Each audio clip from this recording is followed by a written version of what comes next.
नागपंचमी का त्यौहार श्रावण मास के शुक्ल पक्ष की पंचमी को मनाया जाता है। इस दिन नागों की पूजा की जाती है, इसलिए पंचमी को नागपंचमी कहा जाता है। अगर आप नागपंचमी का व्रत रख रहे हैं तो नागपंचमी की कथा सुने बिना व्रत को पूर्ण नहीं माना जाता। इसलिए चलिए मैं आपको नागपंचमी की कथा सुनाती हूँ। नमस्कार दोस्तों, आप सभी का फैक्ट फंडा पे स्वागत है। श्रावण शुक्ल पक्ष की पंचमी को नागपंचमी का पर्व मनाया जाता है। सनातन परंपरा में नागों की पूजा का विशेष महत्व है। मान्यता है कि इस दिन नाग देवता की पूजा करने से उनकी कृपा प्राप्त होती है और सर्प से किसी भी प्रकार की हानि का जो भय है वो दूर होता है। पुराणों में नागपंचमी मनाने के पीछे कई मान्यताएं प्रचलित हैं। नागपंचमी के दिन नागों की आराधना की जाती है। इस दिन व्रत भी रखते हैं और कहा जाता है कि इस व्रत करने और व्रत कथा पढ़ने या सुनने वाले को शुभ फल की प्राप्ति होती है। नागपंचमी को लेकर कई कथाएं प्रचलित हैं। नागपंचमी क्यों मनाई जाती है, इसका वर्णन कई तरह से किया गया है। ऐसे में हम आपको दो कथाएं बता रहे हैं जिनके अनुसार बताया गया है कि नागपंचमी क्यों मनाई जाती है। इसलिए आप नागपंचमी की पौराणिक कथा सुनिए।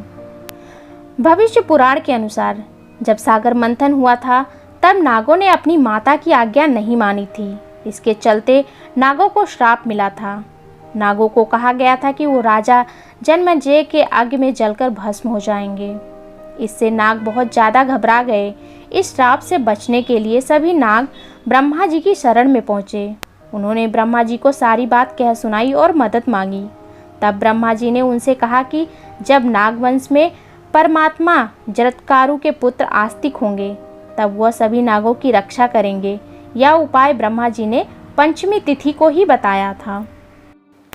जब परमात्मा जरत्कारु के पुत्र आस्तिक मुनि ने नागों को यज्ञ में जलने से बचाया था तब सावन की पंचमी तिथि थी। वह आस्तिक मुनि ने नागों के ऊपर दूध डालकर उन्हें जलने से बचाया था।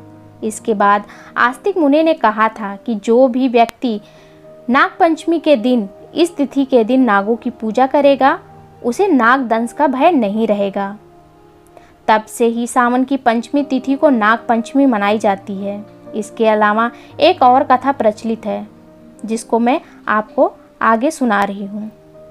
एक और कथा के अनुसार एक बार एक किसान था जिसके 2 बेटे और 1 बेटी थी। वो सभी गांव में रहते थे और बहुत ही मेहनत करते थे। किसान अपने परिवार का पेट पालने के लिए हल चलाता था। एक दिन जब वो हल जोतते हुए गलती से उसने नागिन के अंडों को कुचल दिया। इससे नागिन के अंडे नष्ट हो गए। इस समय नागिन खेत में नहीं थी, लेकिन जब वह वापस आई तो उसने देखा कि उसके अंडे नष्ट हो चुके हैं। नागिन ने बदला लेने की ठान ली। क्रोधित नागिन ने बदले की आग में किसान के दोनों बेटों को डस लिया और उनकी मौत हो गई। दोनों बेटों को डसने के बाद नागिन किसान की बेटी को भी डसना चाहती थी, लेकिन बेटी घर में मौजूद नहीं थी, इसलिए वो उससे डस नहीं पाई। किसान की बेटी को डसने के इरादे से नागिन अगले दिन फिर उसके घर पहुंची। वहां किसान की बेटी ने एक कटोरी दूध नागिन के सामने रख दिया। यह सब देखकर वह बहुत हैरान हुई। उस लड़की ने नागिन से माफ़ी मांगी। किसान की बेटी के क्षमा भाव को देखकर नागिन बेहद खुश हुई और उसने उसके दोनों भाइयों को जीवित कर दिया।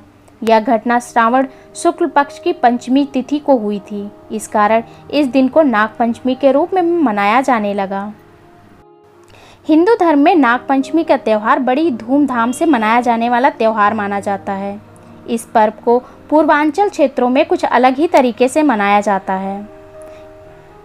इसकी जानकारी के लिए आपको देखना होगा नेक्स्ट वीडियो। तो बने रहिए फैक्ट फंडा के साथ और देखते रहिए ऐसे ही धार्मिक वीडियोस।